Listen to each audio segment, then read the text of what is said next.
नमस्कार दोस्तों, मैं एस्ट्रोलॉजर मोनिका कौर। आज मैं आपसे एस्ट्रोलॉजी में एक बहुत इम्पॉर्टेंट टॉपिक के बारे में बात करूंगी, आपके प्रोफेशन के बारे में। अब सबसे पहले तो आप ये जानना बहुत ज़रूरी है कि आप अपना प्रोफेशन कैसे देखें।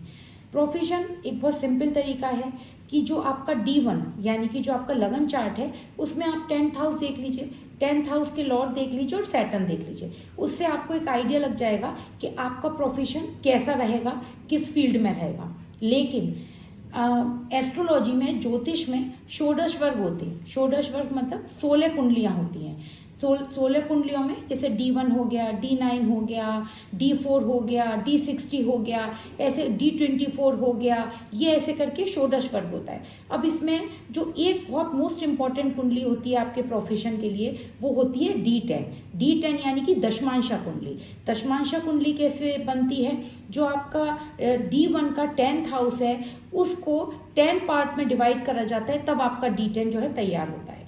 तो अब आपने D10 कुंडली तो आपको, क्योंकि आप कोई भी सॉफ्टवेयर खोलेंगे तो आपको दिख जाएगी, लेकिन अब उसको आपको देखना कैसे है कि इस समय जो हमारे लिए कोई जो हमारी दशा है वो पॉजिटिव है या नहीं है, या इस समय जो ट्रांजिट है वो पॉजिटिव है या नहीं है, वो हमें कैसा फल देगा। तो सबसे पहले जब आप D10 देखें तो बहुत सिंपल तरीके से देखिए कि सबसे पहले आपको ये देखना है कि जो D1 यानी कि लगन चार्ट के जो 10th हाउस में जो राशि पड़ी हुई है वो D10 में कहाँ आ रही है। सबसे पहले वो कहीं D10 में 8th हाउस में तो नहीं आ रही है, 6th हाउस में तो नहीं आ रही है, 12th हाउस में तो नहीं आ रही है। अगर फिर रिपीट कर रही हूँ, जो आपका लगन चार्ट है उसके 10th हाउस में पड़ी हुई राशि को D10 में देखना है कहाँ पड़ी हुई है। अगर वो वाली राशि आपके 5th हाउस में आ रही है, 9th हाउस में आ रही है, लगन में आ रही है, तो क्या होगा, लगन में आ रही है तो आप सेल्फ एफर्ट से आप बहुत आगे जाएंगे। 5th हाउस में आ रही है तो आप नेम फेम ब्रांडिंग बनाएंगे, आपके चारों तरफ बहुत लोग काम करेंगे। 9th हाउस में आ रही है तो आपका लक साथ देगा। केंद्र में आ रही है तो आपके लिए बहुत पॉजिटिव है। 10th हाउस यानी कि 10th हाउस आपके प्रोफेशन का है, बहुत पॉजिटिव है। अगर वो 8th हाउस में आ रही है तो ट्रांसफॉर्मेशन होगा, चेंजेस होंगे, अप्स एंड डाउन्स रहेंगे। 12वें भाव में आ रही है तो कुछ समय के लिए ब्रेक लगेगा।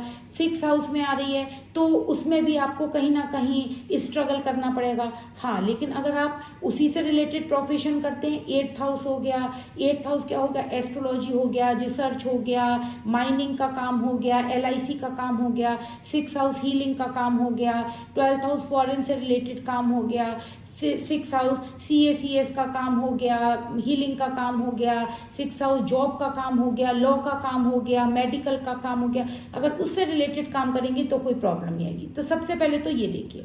उसके बाद D10 में दो चीज़ें बहुत इंपॉर्टेंट होती हैं, लगन और D10, लगन और 10th हाउस। तो सबसे पहले आपको ये देखना है जो लग्नेश है वो लग्नेश जो आपका D1 चार्ट है यानी लगन चार्ट है उसमें कहाँ बैठा हुआ है, और जो लग्नेश है D10 का लग्नेश है वो D10 में ही कहाँ बैठा हुआ है।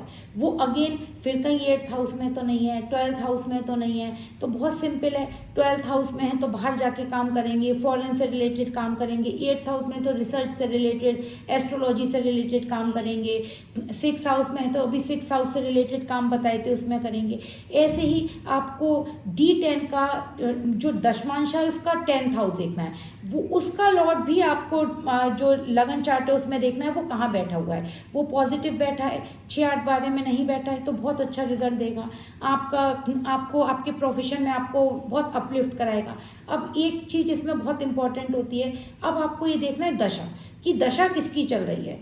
अगर आपके 8th हाउस, जैसे D10 का जो 8th हाउस है उसके लॉर्ड की दशा या उसमें बैठे प्लेनेट की दशा चल रही है तो एक बार कहीं ना कहीं आपका ब्रेक लग के आप नया काम शुरू करेंगे, ये निश्चित है।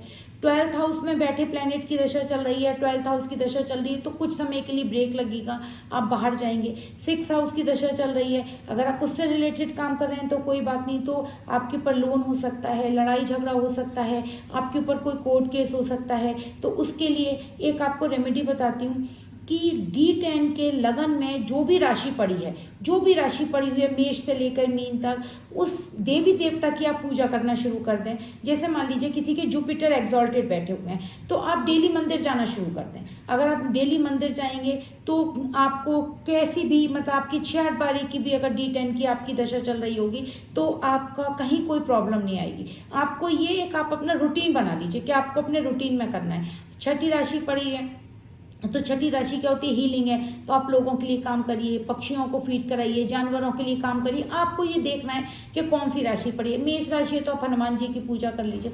तो मैंने आज आपको छोटा सा पार्ट ही बताया D10 का कि आपको कैसे एनालाइज करना है, और बहुत सिंपल तरीके से आप इसको एनालाइज कर सकते हैं कि इस समय जो दशा आएगी वो हमारे प्रोफेशन के लिए कैसी रहेगी और कैसी जाएगी। तो आप D1 और D10 दोनों को मिलाकर जब देखेंगे तब आपको ये पता चलेगा कि आपका जो इस समय का जो पीरियड है वो आपके प्रोफेशन के लिए कैसा जाएगा। अब नेक्स्ट वीडियो में आपको ये बताऊंगी कि इसमें आपको जो ट्रांजिट है यानी कि गोचर कैसे आप D1 और D10 को मिलाकर। अगर आपको एस्ट्रोलॉजी से रिलेटेड बहुत इंटरेस्टिंग फैक्ट्स जानने हैं, सीखने हैं, तो हमारा बेसिक एस्ट्रोलॉजी का एक कोर्स लॉन्च हो रहा है।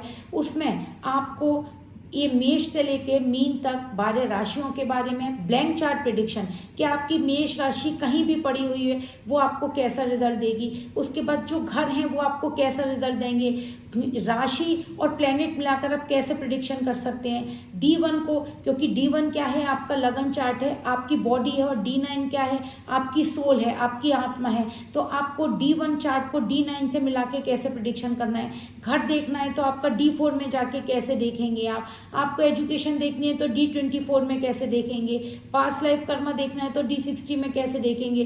तो ऐसी बहुत सारी चीज़ों के प्रेडिक्शन जानना चाहते हैं, और इसके अलावा रेमेडीज डिज़ाइन करना कि आप रेमेडीज कैसे डिज़ाइन करें, तो आप हमारा वो कोर्स ज्वाइन कर सकते हैं।